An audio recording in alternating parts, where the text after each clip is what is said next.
se tiene la idea de que la gente que cree en un Dios, o sea, teísta, quitando la religión todavía, que no hemos entrado en ese tema, pero quitando la religión, sencillamente que cree que hay un ser creador, es gente como que con menos cultura, menos conocimientos académicos, que mientras más se estudia, más se entiende el por qué Dios no puede existir, no debe ser real, que no se debe creer en cuentos de caminos, que mientras los países avanzan o son más avanzados a nivel tecnológico de desarrollo, como se conoce el desarrollo como tal, ¿no? Menos religiosos, menos creyentes en un Dios son países, sociedades, etc. Entonces, hay como esa, no sé, superioridad académica, superioridad, diría yo, conceptual, intelectual, de muchas personas, no digo todas, que se sienten como que tienen que explicarle a estas personas que no saben nada que Dios no puede existir. ¿Qué les dirías tú a esas personas? Bueno, pues que todo eso es un mito, realmente, y se lo digo a ellos y también a los católicos, que en muchas ocasiones, vamos, a los católicos, a los teístas, porque realmente el libro trata de la existencia de Dios, no de un Dios en particular, pero la existencia de Dios.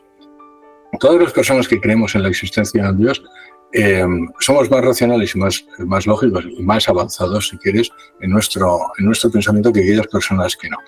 Pero te voy a dar varios datos para sustentarlo. En primer lugar, en el libro menciono un estudio en la Academia de Científicos norteamericana más extendida y donde se demuestra que cuanto más científico es la persona, más tendencia, más propensión a ser religiosa es.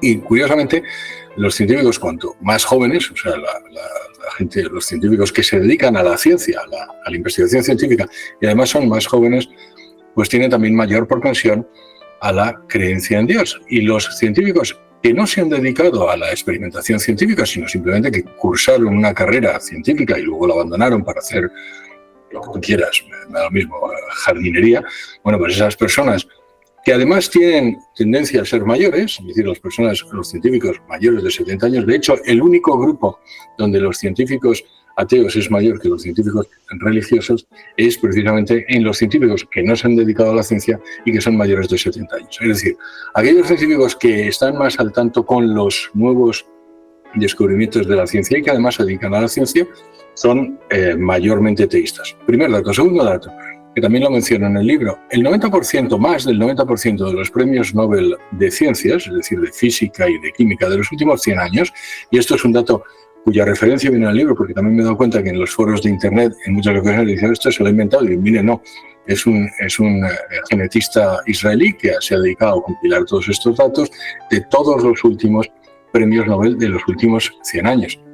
Bueno, pues no el 50% son teístas, ni el 60%, como decía el antiguo, ni el 70%, ni el 80%, ni el 90%. Más del 90% de los premios Nobel de física y de química de los últimos 100 años se considera religioso o teísta, y menos del 10% se considera ateo.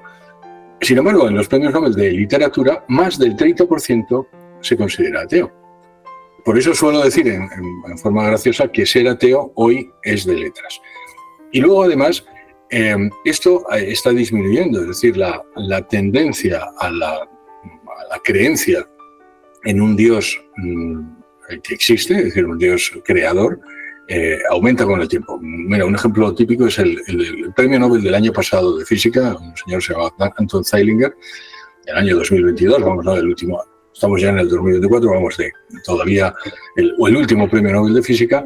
Él mismo dice, mira, yo he decidido creer en Dios, visto las maravillas que existen en la naturaleza. Con lo cual, ahora, sí es verdad que hay una especie de pretensión de superioridad por parte del ateísmo con respecto de las personas que son creyentes, pero es una falsa superioridad en el sentido de que no está basada en la realidad. Y también te voy a contradecir, ¿es más avanzado Corea del Sur o Corea del Norte? Bueno, sí, dependiendo de cómo definamos avance, pero obviamente Corea del Sur. Corea del Sur. ¿Dónde hay más teístas, más religiosos? ¿En Corea del Sur o en Corea del Norte? Creo que Corea del Norte es atea por completo, no estoy seguro. Exacto. Con lo cual, entonces, hay más religiosos personas religiosas, vamos a poner, en Estados Unidos o no sé, En cualquier país. En Albania, Sí. pues probablemente en Estados Unidos. Es más avanzado Estados Unidos.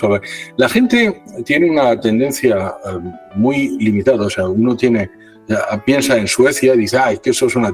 Por cierto, Suecia es nominalmente religiosa. Es algo que la gente no sabe. Nominalmente es un país que tiene se considera protestante. Es decir, de hecho, hasta hace 40 años, las personas que no eran protestantes no podían pertenecer no solo a la familia real, sino no podían pertenecer al funcionariado del país. Con lo cual es un país nominalmente cristiano. Bueno, pues los países nominalmente cristianos. De hecho, yo también le haría este argumento a aquella persona que me dijera eso que tú me dices.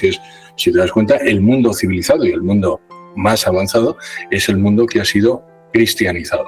Es el mundo naturalmente cristiano, ya no solo religioso, sino cristiano. Entonces, ahora, sí es cierto que hay dentro de la academia, una minoría gritona que suele tener a la mayoría religiosa en cuarentena. Y eso también viene a salvar este libro, es decir, oye, ya está bien de esa especie de autocensura. Hay un dato también que menciona en el libro, que la autocensura, no solo la censura por parte de los ateos, que la ejercen y de una forma muy prominente, sino la autocensura también de aquellas personas que son cristianas, es hasta cierto punto también la causa de esa creencia que tú has mencionado al principio. Es que la mayor parte de los profesionales, y también lo menciona en el libro, en una de las citas, un premio Nobel que dice, mira, la mayor parte de nosotros, hablaba, de los científicos, somos creyentes y somos religiosos, pero no nos gusta hablar de ello. Mientras que a los ateos sí les gusta hablar de ello. Entonces, con todos esos datos, espero que se haya desmitificado eso que realmente es un mito. Y es un mito que hace daño tanto a unos como a otros, ¿sabes? Porque los ateos también se consideran con mayor predicamento tener esa idea, precisamente porque piensan que el otro lado es pues menos intelectual. Entiendo. O sea, que el mito de que ser moderno es igual a ser ateo, porque no podemos creer en un señor con barba que está por allí vigilando. El mito de que a mayor desarrollo de la ciencia y mayor profundidad en cuanto al avance de la física cuántica, etcétera, no implica ser más ateo, sino posiblemente todo lo contrario. Son mitos que se van a romper. Es exactamente eso, y de hecho de eso trata el libro. Hay una cita que suelo mencionar de Werner Heisenberg, ya que has mencionado física cuántica, que es uno de los padres de la física cuántica. Él era muy religioso y él dice, mira, el primer sorbo de las ciencias naturales te convertirá en ateo, pero al fondo de la copa te está esperando Dios. Entonces, sí es verdad que todos, las personas, y eso también lo digo para las personas que son creyentes, los religiosos o practicantes, todas las personas tienen dudas dentro de sus creencias, porque es una creencia, hay evidencias de la existencia de Dios, pero no hay evidencias del mismo modo que 2 más 2 son 4. Decía un científico, dice, mira, la evidencia de Dios se parece más a E igual a mc cuadrado. Es algo que tienes que desarrollar y que pensar. Es decir, la gente confunde evidencia con algo que no necesita ser pensado, y no es así, ¿vale? Entonces, efectivamente, sí todo el mundo tiene dudas, y también las personas teístas, pero la creencia de que la racionalidad no lleva a Dios o que la ciencia no lleva a Dios es un mito absolutamente. Ya te digo, los datos que te he dicho son contundentes. La mayor parte de los científicos son religiosos y teístas, y la minoría parte de los teístas. Mira, había un científico que se convirtió de ser ateo a ateísta, que se llama Fred Hoyle, muy conocido, fue nominado varias veces al premio Nobel, era físico. Él es el que puso el nombre de Big Bang al Big Bang, riéndose del sacerdote que descubrió el Big Bang. Él, cuando se reía del sacerdote, cuando él era ateo, decía, esto ha sido el Big Bang. Pues él, cuando se convierte en teísta, manifiesta, las razones por las que algunos científicos todavía son ateos son razones puramente psicológicas, no son razones científicas.